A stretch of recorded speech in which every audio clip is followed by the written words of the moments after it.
Hello, are you tuning into this podcast because you want really good advice from a really smart person? Sorry, it's not going to happen this time. This is a podcast, our Thanksgiving themed podcast of Becoming You, where I'm going to talk about the really big mistakes that I made that I'm grateful for, okay? I am going to talk about gratitude, but I'm talking about all the ding-dong, boneheaded mistakes I made, 3 to be exact, that I want to talk about because I'm so grateful for what they taught me. I'm going to talk about the most stupid thing I did in college, my dumb, ridiculous major, and what that mistake taught me. I'm going to talk about, my first marriage. I've talked about it before. It was a mistake. I want to talk about why, but I think you might be surprised by what I learned from it. Okay, maybe not what you would expect. And the third big mistake I made was getting fired. It was awful, but I learned something that maybe you should learn too about failure from it. I'm also going to talk about 4 things that I'm really grateful for that were not mistakes at all. I think I might cry when I talk about them. So that's what we're going to talk about on the podcast today. I am Suzy Welch. I'm a professor of management practice at NYU Stern School of Business. This is Becoming You. Becoming You is a podcast where each week we endeavor to help you answer the question, what should I do with my life? And once again, we're kind of answering that this week because I'm giving you advice I'm not going to tell you. Look, I am not going to tell you to go make mistakes. Why would I do that? Becoming You as a methodology is to try to prevent you from making mistakes. I mean, that's what it's about. Living by design is making fewer mistakes. But if you're going to make them, and you are, because people are people and life happens, it's really good to learn from them. So today, the angle we're going at is what you can learn from mistakes, or literally what you can learn from my mistakes in this case. Happy Thanksgiving to you. Let's get going.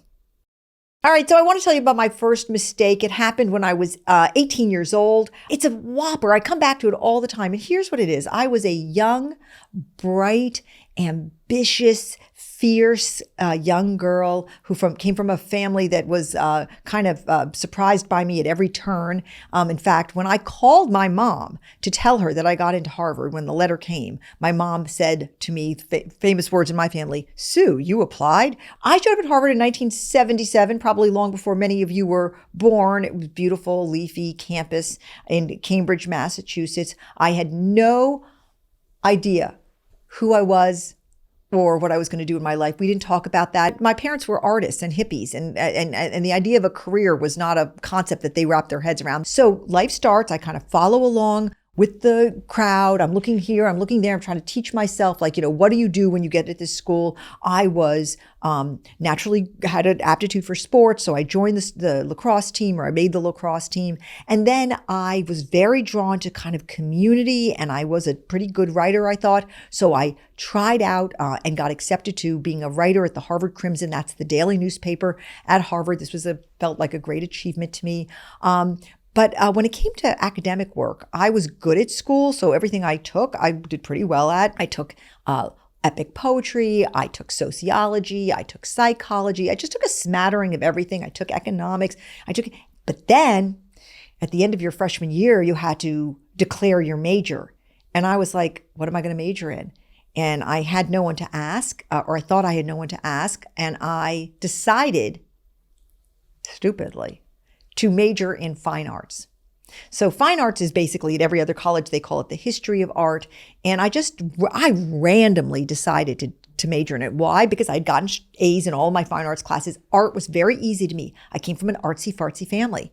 And when I looked at paintings, I understood them. And I thought that art was fun and interesting because you learned about history. And so it was a very small major, and it was filled with people who wanted to be museum curators, okay? Which is definitely not something I wanted to be. And I signed up and I majored in fine arts. I was going out with a guy at the time named Mark, and his parents were educators. And I was over at his house. He lived in the Boston area, and I was over at his house for dinner. And his parents, who had a very sort of strong hand in his life, he was becoming a doctor. His mother, I remember her saying to me, "Why are you majoring in fine arts? Do you want to be a curator?" And I remember saying to her something like, "Oh God, no." And she said, "Well, why are you doing it?" And I said, "I like art," or something like that. And she was the one who said to me, "Well, you'll certainly learn about the history of the world by looking at art." And I thought, okay, that's a good enough reason. And I sort of kind of took it as my own, but it was not the reason I did it. So here's the thing about majoring in fine arts at Harvard is you had to specialize in an era. So it wasn't really like you were getting this expansive learning about the history of civilization. You actually really early on had to specialize. And once again, my friends, I took a dart and I threw it at a dartboard. And I decided that I was going to specialize in Japanese art from the Edo period.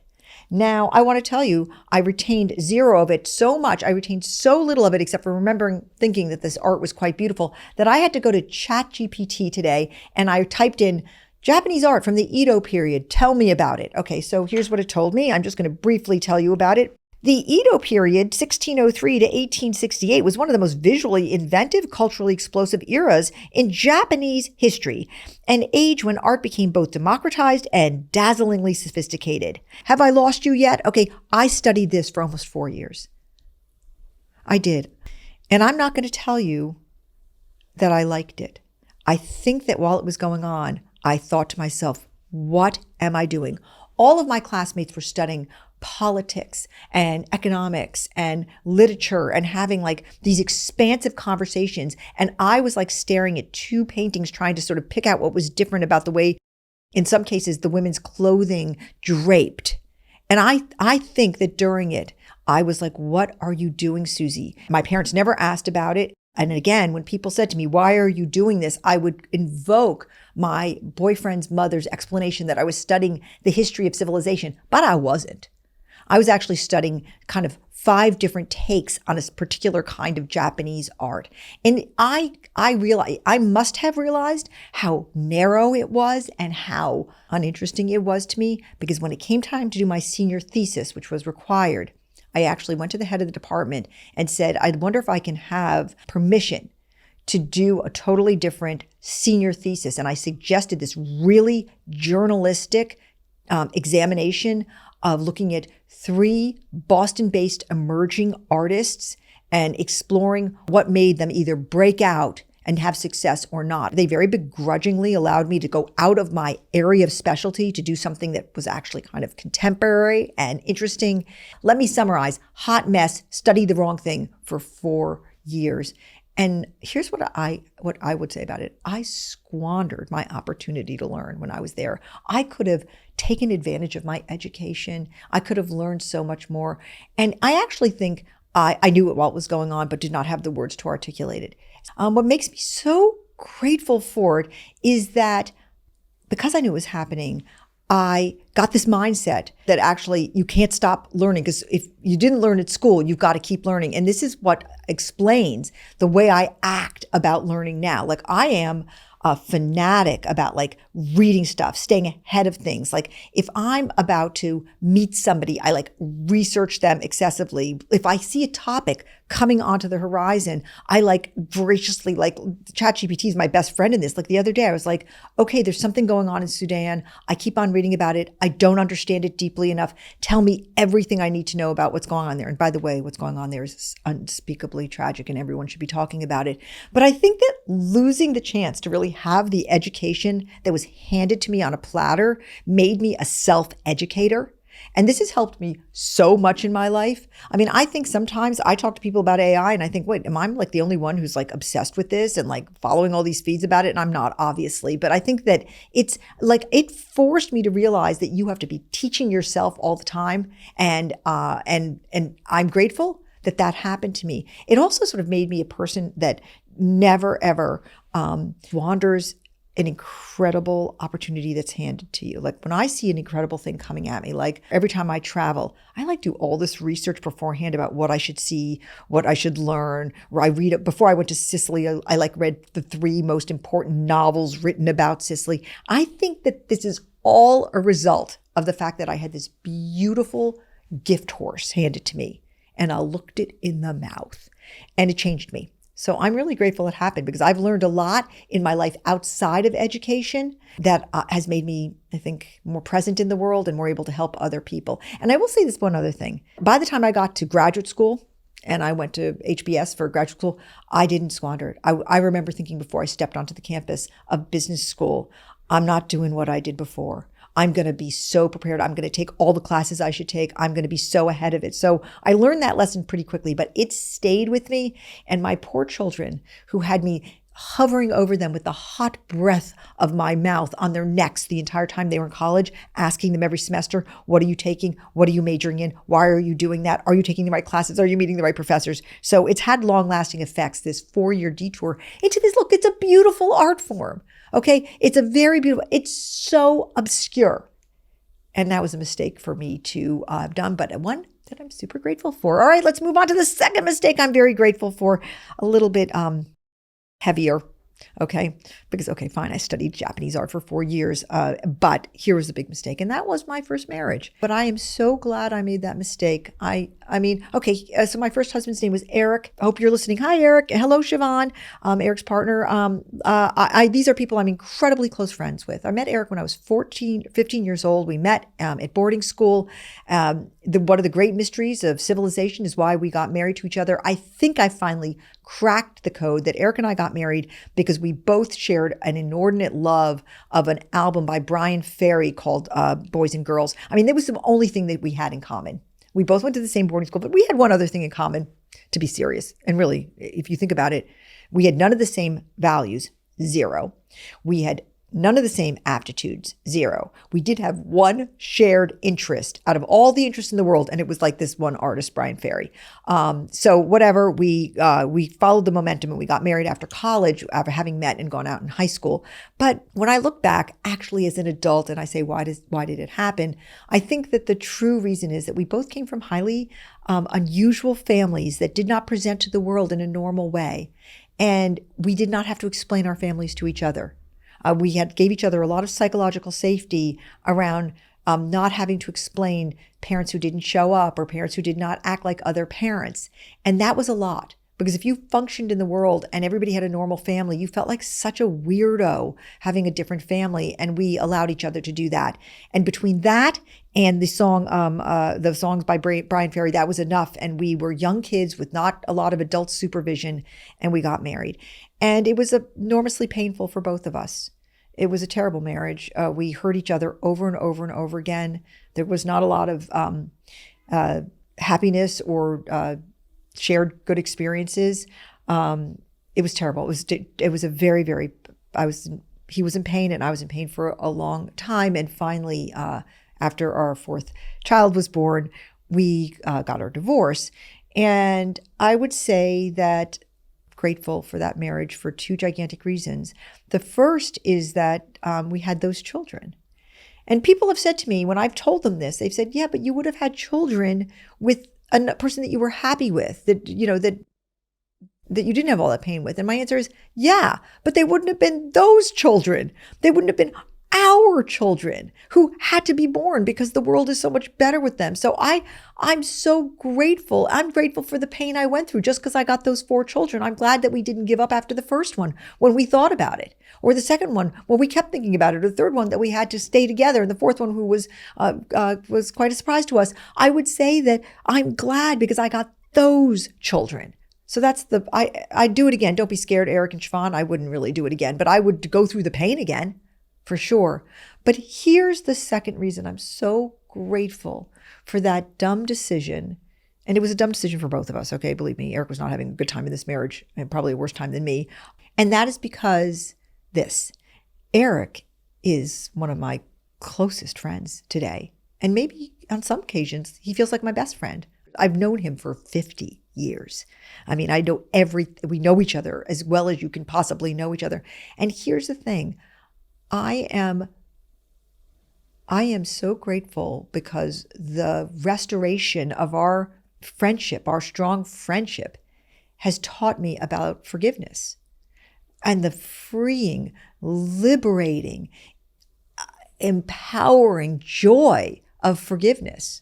I mean, I had to forgive myself for making a mistake in the car ride to the church, I said to my sisters, I know I'm making a mistake. And I went ahead and made it anyway. I had to forgive myself for walking right into that. But I had to forgive him. We hurt each other, and we had to, I forgave him not soon enough. I should have forgiven him the day the divorce went through. I didn't. I was mad for a couple of years. Then I met Jack, and I was like, what am I mad about? He moved on and had other relationships and other children. And I moved on, and we both found happiness. And And then we found out that we could be really good friends because we had this important thing in common, our children and their well-being. And I think every time I see people holding a grudge or I see people feeling mad at somebody who hurt them, I say, let it go. Let it go. Let it go. Sooner is better than later. And my kids sometimes get mad at me that I never get mad at anyone. People hurt me or say terrible things about me in the media, or say something crummy about me or do me wrong. And my kids are like, why do you not get mad? And the reason I don't get mad is because forgiveness is the way to go all the time. There's no point ever holding a grudge or relitigating the past. You can't. Move on. Forgive, let go, and forget. Okay, some people say, well, I'll forgive, but I'll never forget. I forgot also. I forget all the bad times. Why remember them? So that's what I learned. And I hope if you're holding a grudge at this moment, or you're mad at somebody who hurt you, you're hurting yourself. You're hurting yourself. You don't have to go spend time with them. Look, I'm going to spend Thanksgiving with Eric and Siobhan. They're coming to our family Thanksgiving. They come every year. They are family. To me now and to the kids, we're all together. We're one big happy family. And thank God for it. And if you're holding some kind of feeling in your heart and you can't let it go, let me just beseech you to learn this lesson along with me, how important it is to forgive. Okay, that's number 2 mistake that I'm grateful for. Here's the third mistake that I'm really grateful for. Well, I got myself fired. It was 2001, and I met my beloved husband, Jack, and I interviewed him, and then I withdrew the interview, and I said to my bosses at the Harvard Business Review, we can't run this article because I'm now romantically involved with Jack Welch, and I got fired. So it was a long and tortured story. I mean, they would say I resigned. I didn't. I got fired. And it was a terrible embarrassment. It was in the newspaper. People thought it was a fling. This was very offensive to me because I knew from the beginning we were going to get married. And I have to say, the whole thing stunk. I cried so much. I told Jack I'd never get work again. I felt so disgraced. It was devastating. And so I'm not going to tell you to go try to get fired. Nobody wants to get fired. It really hurts. It's ugly, blah, blah, blah. But I'm happy it happened. I'm happy it happened because I learned one of the most important lessons of my life, which is that getting fired or failing in any way does not actually kill you. I mean, getting fired ultimately resulted in me having so much courage and so much more comfort with risk. It's like, I thought to myself, what's the worst thing that could happen? If I try X, Y, and Z, what's the worst thing that could happen? I could get fired publicly in the newspaper. Well, guess what? That happened. And you know what it resulted in? It resulted in people liking me better because I had more humanity and I had been through the fire and I said I was sorry to a lot of people because I had made some mistakes. And I was a much more vulnerable and accepting person after I got fired. I became a better person for being fired because I had been a little achiever girl. And then little achiever girl got kicked off her little pedestal that she'd built for herself. And she became a better human being. So of course, I didn't like the pain and the embarrassment of being fired and being, HBR editor has a fling with the blah, blah, blah. It felt very like I was such a prude. And so it all was yuck, okay? There was a shock jock in those days named Imus. He had a show called Imus in the Morning. Every single day, he'd do this long thing about me and what a little, how I was for what I mean, it was really disgusting what I went through. And I wouldn't want to go through that again. But I'll tell you, the whole thing taught me that sticks and stones may break your bones. You know what I mean? But you can just get yourself up and throw a punch and build yourself up again. And I did. I had to believe in myself and I had to let others believe in me. And you get back up and you're so much stronger. You have so much more courage. So I'm not sorry it happened. Of course, I'd like some of the ugliness of it left out. But I think it had to be that ugly for me to learn how strong I was or how strong I could be. And I wasn't strong all the way through. As I said, I cried a lot when it happened and I blubbered and Jack had to, hug me a lot. And my kids really rallied around me. My friends did. Man, you find out who your friends are. You really do. But I would say that almost nothing scares me now. Because between that and losing my husband, I would say, that you've got love around you and that you can fight through what the slings and arrows, the outrageous slings and arrows that are life. So, okay, I don't want you to go out and get fired just to have this experience, but do understand that you've got inner strength and inner power that will be there when you call for it. It really will be. All right, so those are the 3 mistakes, and I'm grateful for them. On Thanksgiving Day, when we go around the table and we say what we're grateful for, I'm not going to mention the mistakes because I've got a lot of stuff that are not mistakes that I'm really grateful for, and I actually want to share those with you as we wrap it up today on our Thanksgiving episode of Becoming You. All right. Here's what I'm really grateful for. I'm going to be cringe now for a moment. All right. I'm going to be cringe because I am the queen of cringe. All right. I'm actually pro cringe. So here are the things I'm thankful for. I want to say this. I hope they're listening, everybody who I'm about to thank and everything I'm about to thank. The number one thing on my list is NYU. NYU is my employer. I'm a professor at NYU Stern School of Business, and I'm an irregular professor. I mean, it kind of dropped out of nowhere. I said, hey, I want to teach this class called Becoming You. The class was successful. I went on board as a professor on the faculty. I ended up teaching also management with purpose on the faculty. And here's the great thing about NYU as an institution. They were like, let's try it. And I want to thank NYU for letting me be me and for letting me try to be a teacher the way I'm a teacher. Not a lot of institutions are like that. I don't think I could have taught Becoming You or taught the way I or teach the way I teach at a lot of other schools. And I'm really grateful for a university that talks about being innovative and entrepreneurial, being that way. So thank you, NYU. Thank you very much. When I go to bed at night, I wear a t-shirt that says NYU. I bet you didn't know that. Okay. Number 2, I want to thank the team that makes Becoming You possible. I mean, I do not do this alone. I couldn't do this alone. I really could not do this alone. I want to take this opportunity to tell you the names of the people on my team and why I'm grateful for them, who they are, what they do. This will not take forever because my team is very small. I want to thank Hallie Reiner, who's been with me since day one. She's kind of does operations and partnerships, and she's, we call her my chief of staff, but there's not a single thing that Hallie does not do. I'm grateful to you, Hallie. I am grateful to Eliza Zinn, who happens to be sitting in the room with me right now. Technically, she runs social media, but she does absolutely everything. She's a partner to me in all the thinking that goes on in this podcast. If you've ever liked a podcast, that is 20% because of me and 80% because of Eliza Zinn. I want to tell you how grateful I am to you, Eliza. Hi.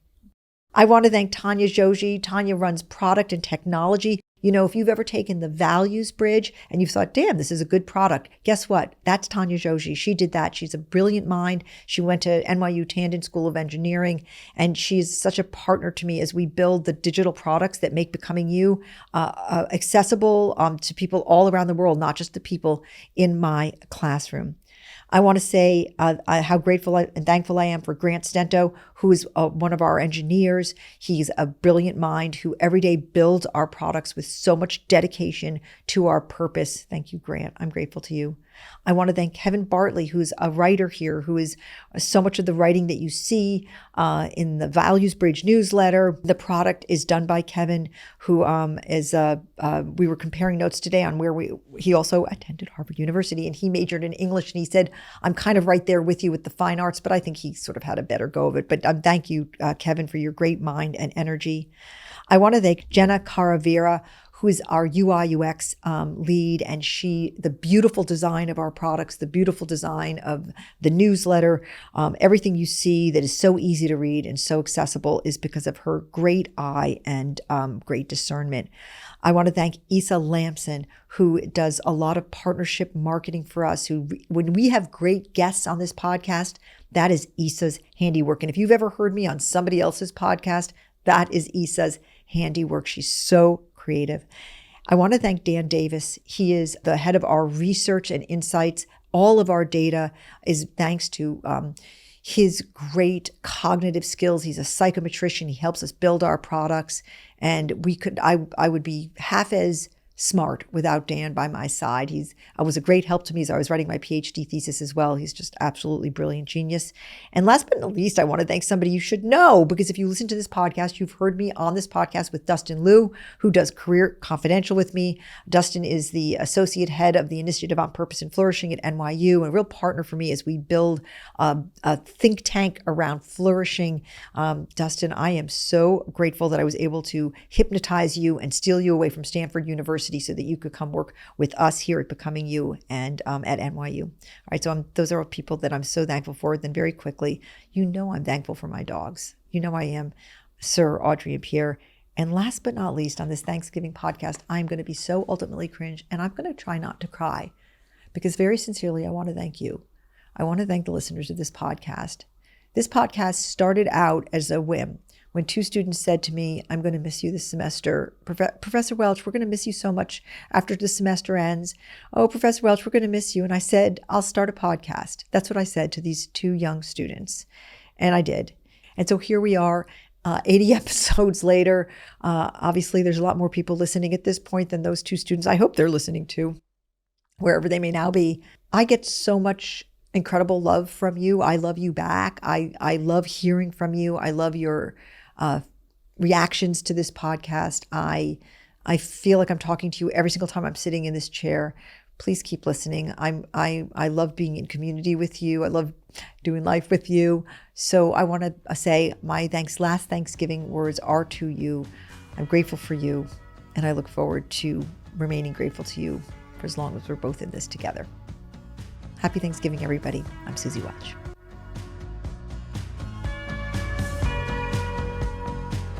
And this show is produced by the amazing and fabulous Mikey Robley, Eliza Zinn, Issa Lamson, and Hallie Reiner. And if you liked what you heard, and I'm on my knees praying that you did, follow me at Suzy Welch across all my platforms, everywhere, Instagram and LinkedIn and even TikTok, although somehow TikTok doesn't seem to work for me. And don't forget to leave a rating and a review below, because a lot of people have, and I love you people who have. It's not all my children, because there's just too many of them. I will see you next time, and until then, keep becoming you.